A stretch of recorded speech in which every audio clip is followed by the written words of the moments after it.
घूमने के लिए जाओ, आप जाओ तो आपके साथ में कोई एक भक्त को, भगवान के भजन करने वाले को, भगवान की भक्ति को धारण करने वाले को, भगवत स्मरण करने वाले को साथ लेकर जाओ। मान लो हमारा पाप बढ़ जाए और हम डूबे भी, तो हमारे साथ में जो भगवान का भक्त चले ना, उसके भजन के बल से हम भी पार उतर जाएं और डूब ना पाएं। इसलिए एक भक्त, एक साधु, एक गुरुजन हमारे साथ हो।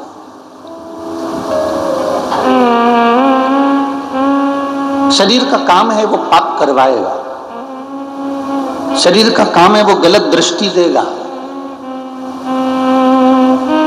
शरीर का काम है वो गलत जगह पर ले जाएगा, शरीर का काम है वो गलत विचारों को देगा, शरीर का काम है वो गलत सोच भी प्रदान करेगा। पर आपका काम क्या है, आपका कार्य क्या है? भगवत भजन की ओर तल्लीन रहना।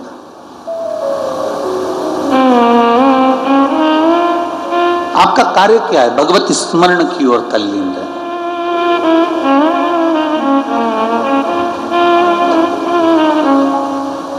शरीर कहेगा कि चलो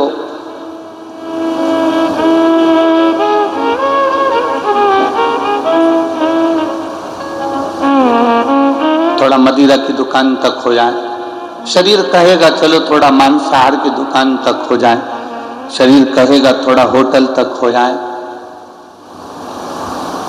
शरीर कहेगा कहीं वैश्यावृत्ति की ओर गलत और पर मन चलें। पर इस मन के जाने को आप थोड़ा सा सत्संग के माध्यम से, भजन के माध्यम से, पूजन के माध्यम से रोक सकते हो। ऐसा नहीं है कि हमारा शरीर कहे और हमें उस हिसाब से चल देंगे।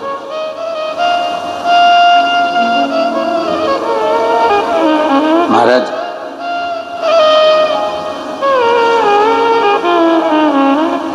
कान में कुंडल पहनो मना नहीं है, पर ऐसा पहनना कि कान ना कटे। कान में कुंडल पहनो मना नहीं, पर ऐसा पहनना कि कान ना कटे। नाक में नथनी पहनना, नाक में लौंग पहनना, पर ऐसी पहनना कि नाक, जम के बोलो जरा, ना कटे। मना नहीं।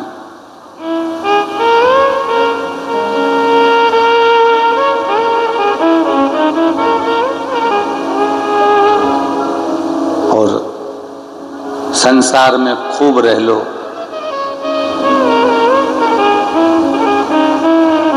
पर जीवन ऐसा बनाना कि भजन के बिना, प्रभु के नाम के बिना एक दिन भी ना कटे, एक दिन भी ना। कान में कुंडल पहनो, पर ऐसा पहनो कि कान ना कटे। नाक में नथनी पहनो, लौंग पहनो, पर ऐसी पहनो कि नाक ना कटे। और संसार में खूब अच्छे से रह लो, पर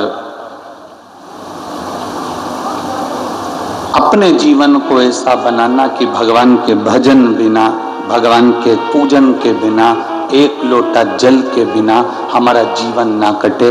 जब तक मैं मंदिर ना जाऊं तब तक मेरा मन ना लगे, जब तक मैं भगवत भजन ना करूं, जब तक मैं भगवत स्मरण ना करूं, तब तक मेरा चित्त ना लगे, तब तक मेरा मन बेचैन रहे जाने को भगवान की भक्ति की ओर,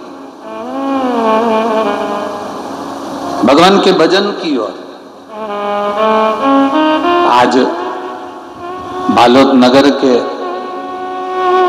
इस बालोद जिले के अंतर्गत बालोद में जो कथा हो रही है, पूरे बालोद में ऐसी कोई रोड नहीं है जो खाली हो। प्रत्येक रोड में लाखों से लाखों भक्त भरे पड़े हुए हैं, प्रत्येक रोड पर। शहर की स्थिति तो हमको नहीं कह सकते, क्योंकि हम शहर के बाहर रह रहे हैं, अंदर जाने की हमको परमिशन भी नहीं, क्योंकि इतनी भीड़ में कहाँ जा पावे। पर शहर की स्थिति हम नहीं कह सकते, और हम आते भी बाहर जंगलों में से आते, जंगलों में से चले जाते, तो हमको तो अंदाजा नहीं लग पाता। पर आज जंगल की स्थिति यह है कि वहाँ चारों तरफ लोग पेड़ों की छांव में, गाड़ियों पर नहर के किनारे, तालाब के किनारे, जहाँ जिसको जगह मिल रही है, छतरियों में, पन्नियों में, दुकानों में, रोडों पर, वृक्ष के नीचे, गाड़ियों के नीचे, जहाँ जिसको जगह मिल रही है वो वहाँ बैठा है। शायद हमारे जीवन की ये पहली ऐसी कथा होगी जिसमें 7 से 8 पंडाल लगे, उसके बाद भी भक्त रोड पर है।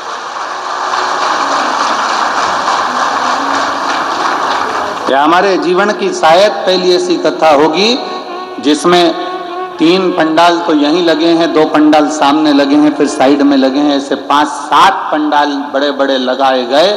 उसके बाद भी भक्त शंकर के जो उपासक हैं, शिव के जो भक्त हैं, वो भगवान की कथा को सुनने के लिए रोडों पर और ग्राउंडों में भरे पड़े हुए हैं महाराज। ये शिव तत्व की प्राप्ति का साधन है, ये शिव भक्ति का साधन।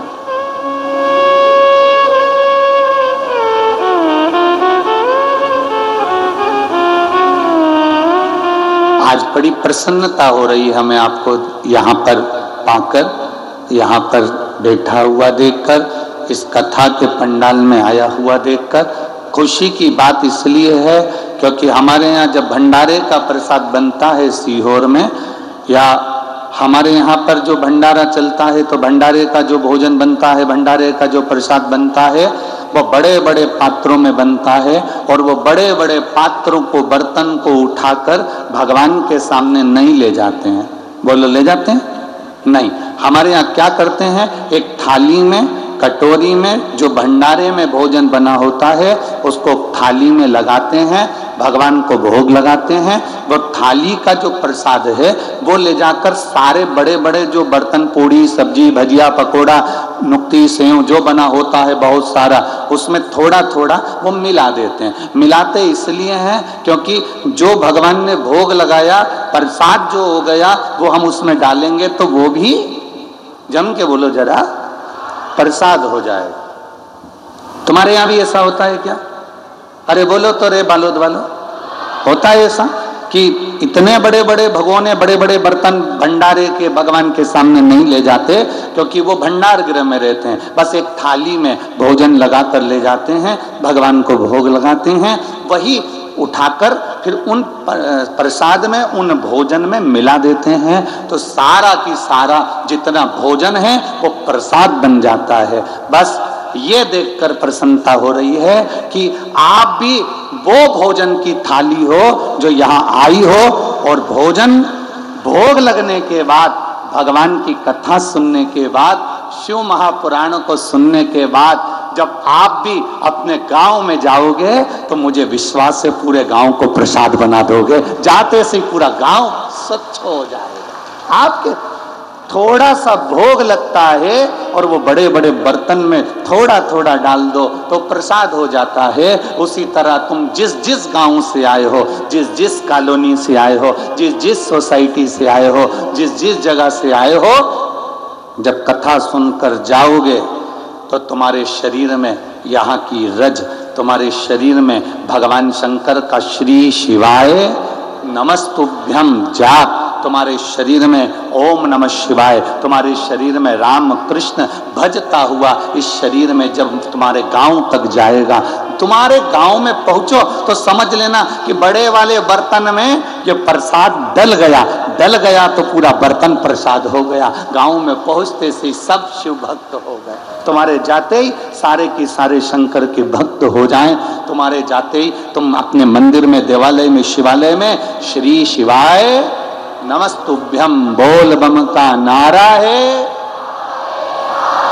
तुम्हारे मुख से जब आप स्मरण करो, तुम्हारे मुख से जब आप गुंजायमान हो, तुम्हारे मुख से जब आप मंत्र जाप करो, नाम जाप करो, और तुम्हारे गांव के लोग भी तुम्हारे मुख का दर्शन करें। विद्येश्वर संहिता शिव महापुराण में लिखा है, श्री शिवाय नमस्तुभ्यम बोलने वाले का केवल मुख का दर्शन करा जाए तो हजारों अश्वमेध यज्ञ का फल प्राप्त हो जाता है। ये शिव महापुराण की विद्येश्वर संहिता कह रही है।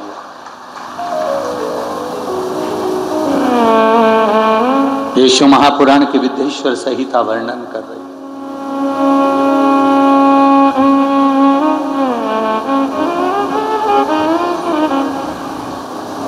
यीशु महापुराण का पावन चरित्र वर्णन कर रहा।